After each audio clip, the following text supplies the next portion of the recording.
and welcome to another episode of the Relationship Theory. Here we take difficult emotions and we talk them out like they are a regular conversation. Now this one isn't going to be so much of a difficult emotion. Possibly a difficult conversation, bear with me here. The last time I talked about numbers and shapes and sizes, I brought in Nikola Tesla. But what I want to do in this episode is not so much of drawing pictures with my hands, but more with my ability to communicate with you all. So, cubes and triangles. More so than number 6, more so than number 13. And why it's so spooky? Why is the number 6, namely the one in the Bible, is it 666? Why is that one so spooky? And why is the number 13 so spooky? Well, let's get into it, shall we? I want to incorporate this into another conversation about thought. So, and here's my take. You don't have to borrow from it, but I do offer it. And this is where I would like to start. Perspectives. The 2D, the 3D, the 4D, the 5D, and above. And numbers, right? Dimensions, perspectives, cubes, triangles. So why is the number 6 so important? Where I would like to start is with the hexagon. I would like to start with the hexagon because it is the closest 2D shape that you can come around to, that you can bring forth in your mind, that you can project outwardly. That best represents the seed of life. Google this if you haven't heard of it, but the seed of life. And it's the closest shape that you can find to a cube in the two-dimensional perspective. What I like to do every time I see a hexagon is to add a point in the center of the hexagon so as to represent the 7th and 8th point, which is the perspective between me and you. Like this camera, like this video anyway, and the center point of the camera being me. Hi. And the hexagon, seed of life, the number 6. What does this have to do with 666, however? How does that even play into this? So where I want to take this next is, if you're thinking about a hexagon, this is a 2D shape with 6 sides. The moment you bring a three-dimensional perspective to a 2D shape, what comes alive is a reflection, not the world around you, but a reflection of the same thing that you are perceiving. This is why I mentioned the seed of life, because the seed of life is more so a cube rather than a 6-pointed shape. And the reason why that is important is because once you realize that you're not shifting from a 2-dimensional perspective to a 3-dimensional perspective so as to brighten the world around you, and it's so as to illuminate the world around you, but to reflect the inner world that has you perceive what you perceive in the 2D, you will realize that the number 6 is actually highlighting something about the shape that you can see. If it's the seed of life, and again, you can Google this because the seed of life is pretty much what I would like to, oh, you know what? You don't have to Google it. Use the description box below and search up and find Electromagnesis. It's a research paper I did on this. So this is going to cover that background as well, because I talk about the seed of life there.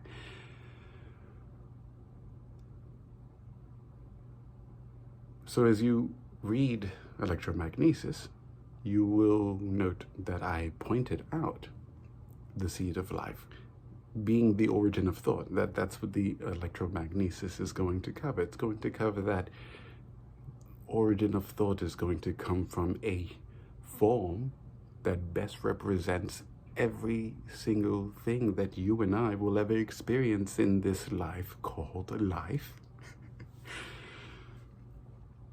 But more specifically, what it's supposed to represent is your ability to reflect on your thoughts from a simple perspective to a more complex perspective, but complex being how much more involved you are in the thoughts that you're living, because your thoughts will govern your life. You know this because of Napoleon Hill, you know this because of people like Ernest Hemingway, you know this because of people like the greatest writers and poets of the world. You know this because of Carl Jung and others. You know this. They have, it's been discussed at length. Now, what is the point of me mentioning 666 and then a cube? Well, if a cube can be shifting from a two-dimensional perspective to a three-dimensional perspective, and then all of a sudden you have reflection, here is something that people don't recall about the water, is that there are things in the water that you can perceive that also create a shape. The word for that is refraction, not reflection. So you have your observation, you have a reflection of what you're observing, and then you have a refraction of the thing that you're observing, which also has a reflection, which creates three parts of a thing that in this video we are going to call the seed of life, that we're going to call a hexagon. The seed of life can also be known as a square. If you look at a two-dimensional square, you can still draw out the seed of life if you perceive the square as though you were looking top down at a cube. And what that is going to do is, again, show you that you have a reflection with your observation, you have refraction as an observation, which are all points of view on a thought that you have. Again, use the description box for the Electromagnesis paper, because this is so much easier if you just put the time into reading these things, because listening to me without reading those pieces of research is only going to remind you that you have plenty to catch up on. So please use that description box as we move on to why the number 13 is so spooky.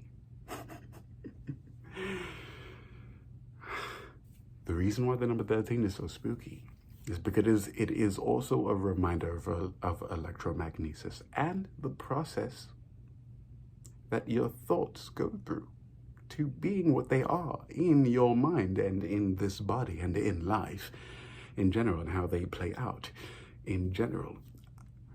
I would say, though, it is a much more simplistic version than 666, because you notice I had to go through observation, reflection, refraction.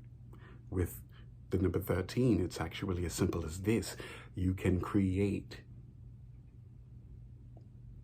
a square with two triangles.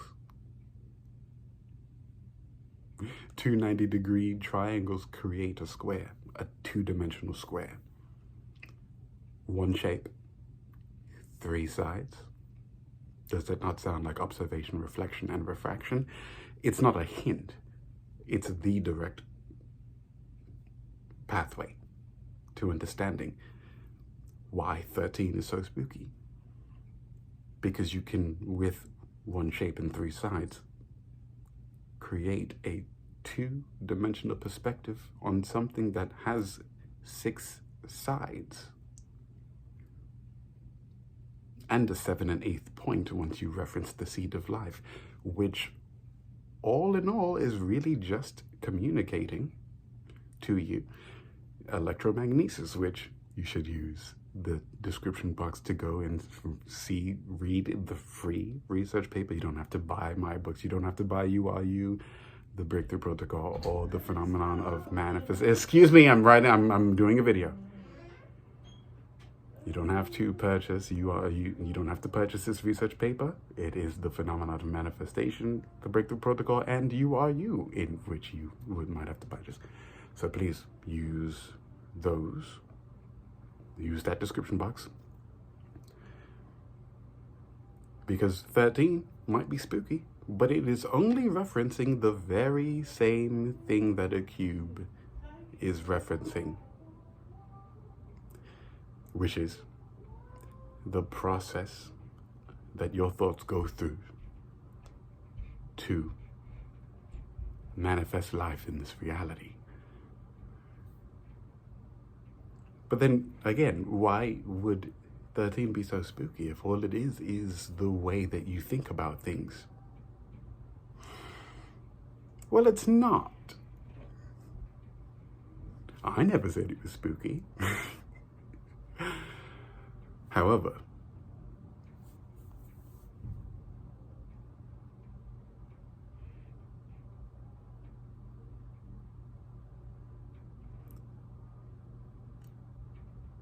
thought processes, you and I, our thought processes, we are living concepts in motion. I covered this in a previous vlog where I said that masters are living concepts. When you're a student, you try. You and I are masters in this life already at whatever it is that we wish to be masters at. This journey, this life is not only meant to be confused in our understanding of our positioning of life. That might occur when you look around at everyone else for external validation for what you perceive to be real life. However, that is not the case when you realize that your thoughts take shape. Your thoughts turn from a two-dimensional perspective to a 3D perspective, which means at any given moment in time, depending on how well you see your reality, you are only reflecting with the part of you that represents you the best. So then this life is about perceiving the thoughts in your life, in your mind, that best highlight the characteristics of the life that you want to live, that make you who you are. You get to decide. You get to select. You get to make the decision. You get to make the choices that illuminate the personality traits that make you who you are, that you get to share with the world, that also present the gifts that you carry from day to day and day by day reveal, first to yourself, then to the world. It is a lifelong practice. It is a lifelong practice filled with the mastery, unbeknownst to you, but mastery nonetheless, of what it means to be a living human being. So the number 666 and the number 13 aren't so spooky once you get to this realization that all you are really doing is coming to the point of reflection, thorough reflection of who you are as a human being, because it always comes back to who you are as a human being. That's this episode of The Relationship Theory. If you wish, however, and I will add, not only do you have the ability to perceive your thoughts and to reflect on them, but if at any point in time you wish to observe something different or new about your world, being that you are the master of your own universe. The only thing you need to do is to take a thought away or add a thought and watch what happens to your world. That's this episode of The Relationship Theory. Enjoy your night.